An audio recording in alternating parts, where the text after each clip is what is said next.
So we have e4, e5, c4, c5, knight f3, knight c6, knight c3. A very symmetrical opening so far. And now we get the first different move of the game, d6.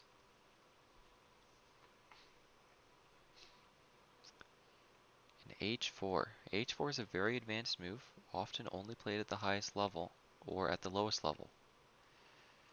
At the lowest level, people try to play that move to develop their rooks. At the highest level, they do it to try and attack the king after the king's castle.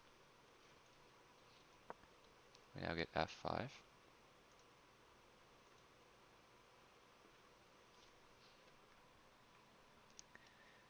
Attacking the e4 pawn, and if the e4 pawn takes, gets taken by the bishop. Black has a very strong center here with these pawns, and that is actually exactly what happens. He takes f5, bishop takes f5.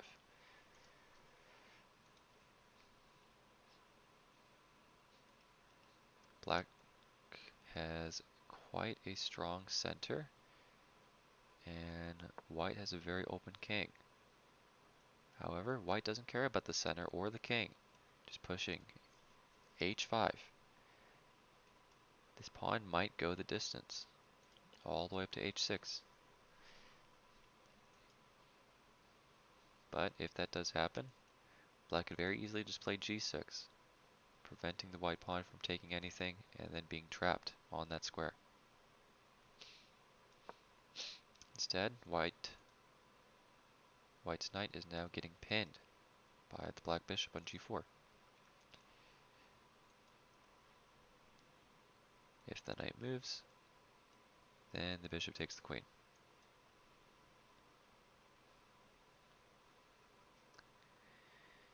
It was a very unconventional opening for white, but the position isn't too bad now. Still not at an advantage, but not quite at a disadvantage. We'll see how the opening continues to develop. If white decides to play something like bishop f2 and then castle, there we go, we get bishop e2. That was the square that I meant.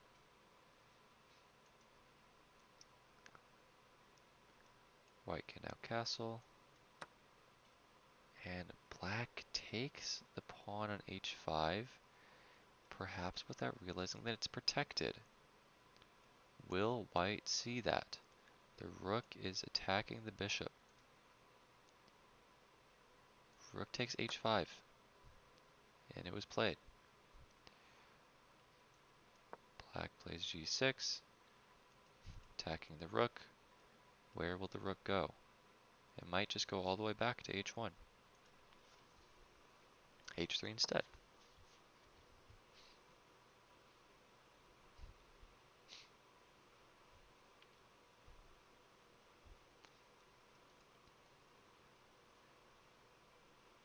Unfortunately, black has not developed very many pieces.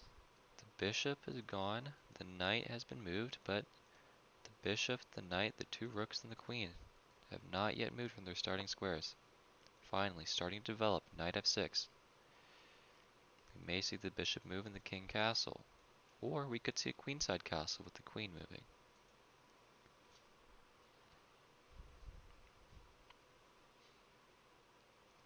White king, on the other hand, pretty far away from castling. Since the rook on h1 was moved, cannot castle kingside. Must castle queenside. There's a lot of interesting decisions to make though. It isn't obvious how to break through. These three pawns are very strong. You have to attack the base of the pawn chain because it's the only one that isn't protected. Though in this case it is of course protected by the bishop and the queen. And there we go, the white queen now pinning the black knight on c6.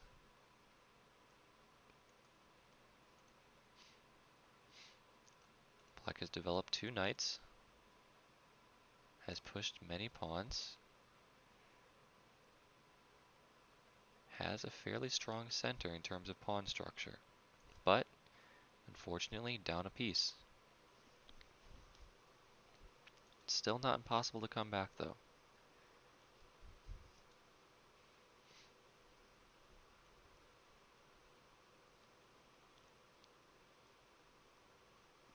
It's also very possible we could see white blunder a piece. And if that happens, the position would be fairly equal. Black deciding what to do. Cannot move the knight. Bishop doesn't have very many places to go. Opts to make a pawn push, h5. Taking white's strategy.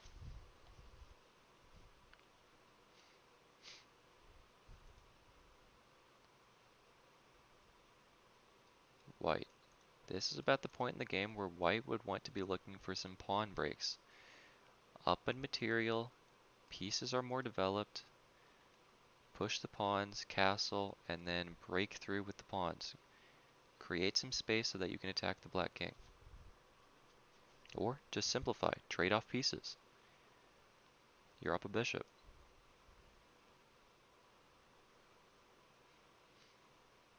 Make it harder for yourself to mess up. That's the name of the game. You see bishop d3, attacking g6.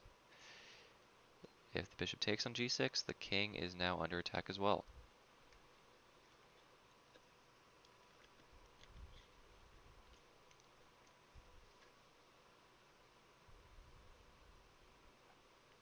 How will black defend?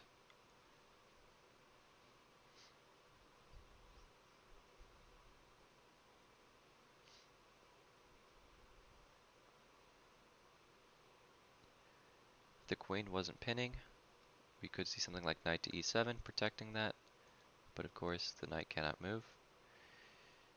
We might see rook h6 or rook g8. The problem with rook h6 is that if this pawn on d2 is moved, the bishop will then be attacking the rook.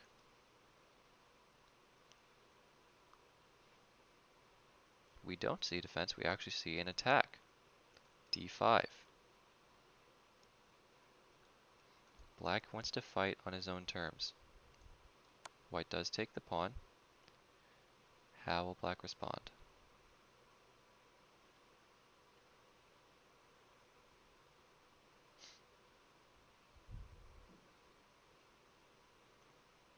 There's only two moves. King to e7 and king to d7. They both have some advantages. King to d7 protects the knight. King to e7 removes the pin. King to e7. The knight is no longer pinned, so the knight can move. However, the king is not getting any safer to safety. Any closer to safety. Exactly. There's no pawns on the king side, so if white brings his rook and queen over, or her rook and queen over, the black king could be under attack.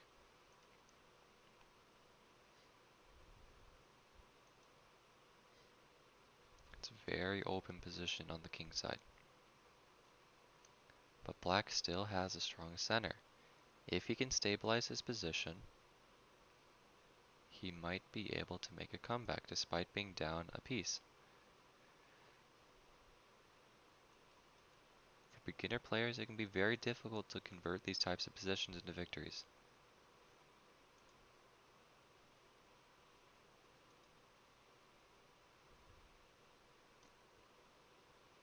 Black is also up a minute on the clock. Although white has much time left, 6 minutes, this game could come down to time. That could be black's one way to victory, winning on time.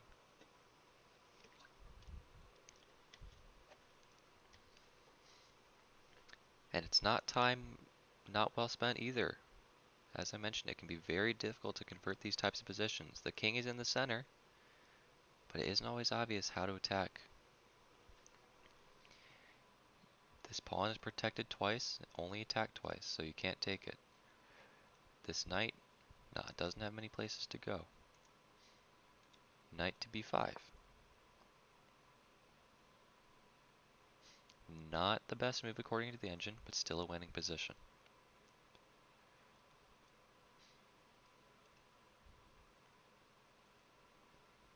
It isn't obvious what this move does. The pawn on h7 is protected by the knight and the rook.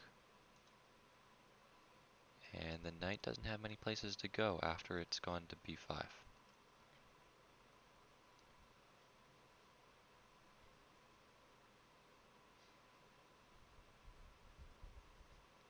a6 has been played, attacking the knight.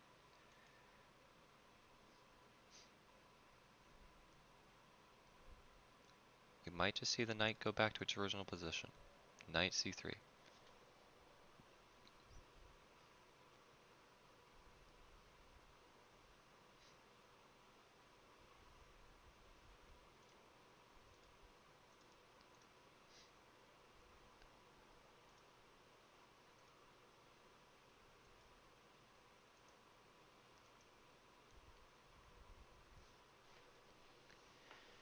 Black is now up 1.5 minutes on the clock. Once again, white has a lot of time, has a very good position, but if this keeps up, we might see the game come down to time. Or at the very least, under time pressure, white might start making blunders.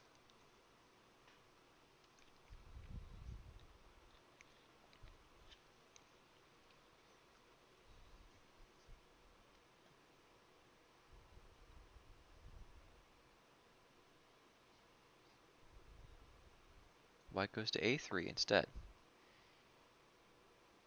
Interesting move. Perhaps white wants to reroute to c2 to e3, but black does not care. Plays e4, attacking the knight on f3.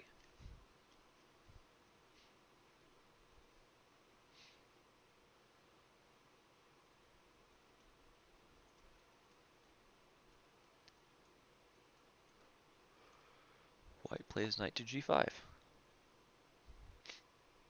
Moving the knight out of harm's way, but suddenly we see a very interesting tactic. Rook to g8, skewering the bishop. If the bishop moves, the knight gets taken. If the knight moves, the bishop gets taken. Will black see this? This actually almost equalizes the position. Black has a lot of time to think, and he sees it. Rook to g8. Now, it isn't completely over for white. Black's king is still in the middle of the board. White still has an advantage. But this is a nice equalizer for black, equalizing the material.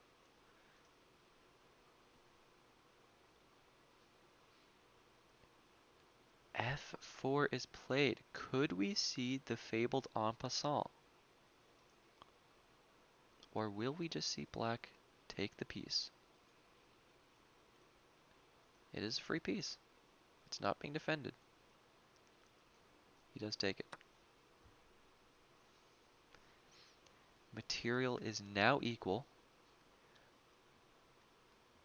And the engine now says that black is ahead. Barely. But black does have a slight advantage. Less than a pawn's worth, so it's not insurmountable by any means.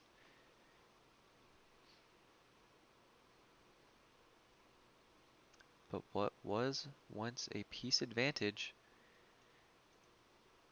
is no longer. And now that the position is equal, white is down 2 minutes. It does not look good for white. But there are still tricks, and there are still ways for white to win. Knight to f3 may not have been one of them, unless white has some kind of trick. But Black plays rook takes g2 instead of taking the knight for free. It's very interesting. Rook to h1. Now will black decide to take the knight? Or does he have some other plans?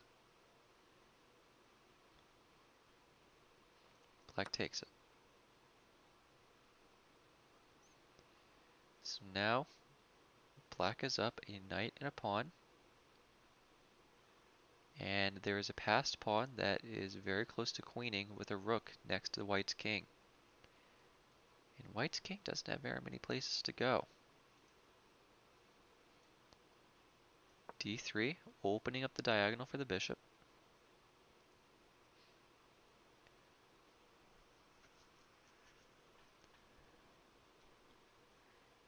We might see king f7, trying to put a little bit of pressure on the rook and stop the pawn from becoming a queen.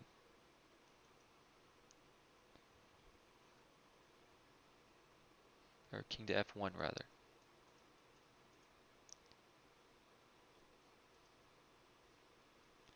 Of course, we have to wait to see what black plays first.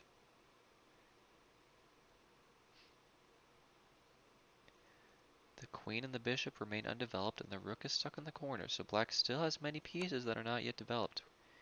We see f2 being played. Now king f1 almost certainly will be played here. King d1.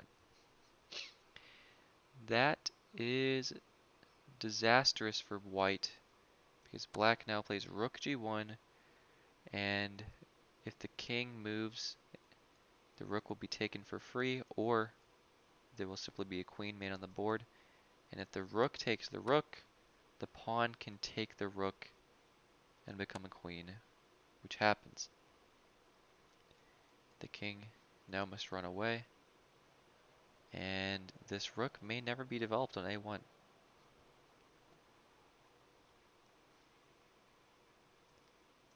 King to e2, perhaps trying to attack the black queen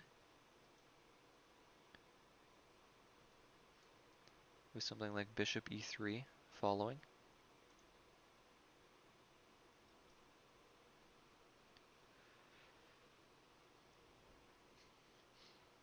But white and black both have pieces that have not been touched the entire game. Unfortunately, here's where you'll see an important principle in chess. White's king is in the center, but all of white's pieces are concentrated on the opposite side of the board. White's king cannot be defended by any of their pieces. The queen is on a4, the knight is on a3, the rook is on a1. All on the a file, the king is on e2. There's no way for them to defend the queen, or the king rather.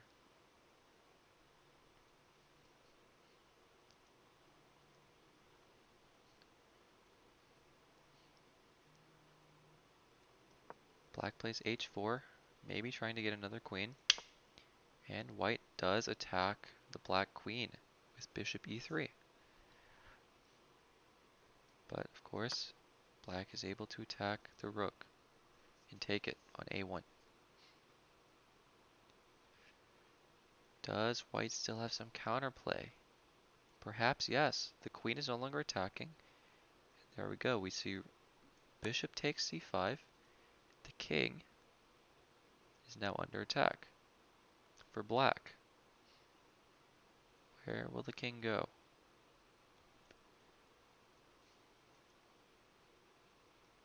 Goes to d7.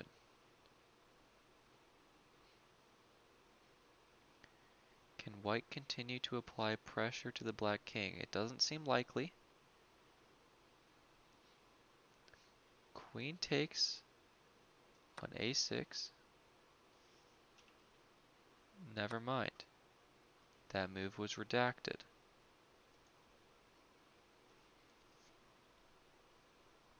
White only has 1 minute left.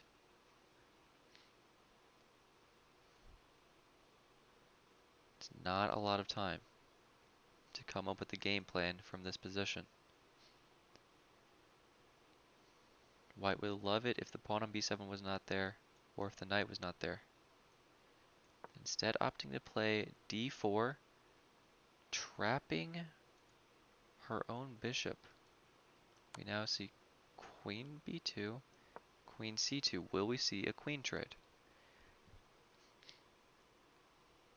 Queen trade would be very beneficial for black considering the material advantage. Remember, this is not black's only queen. Black has another queen that is not moved the entire game.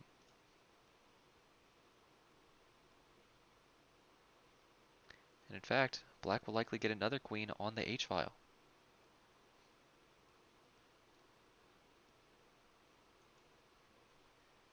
Black does not take with the queen. Black decides to get an intermediary move. And instead of taking the knight with the bishop, white moves the king away and loses the queen for free.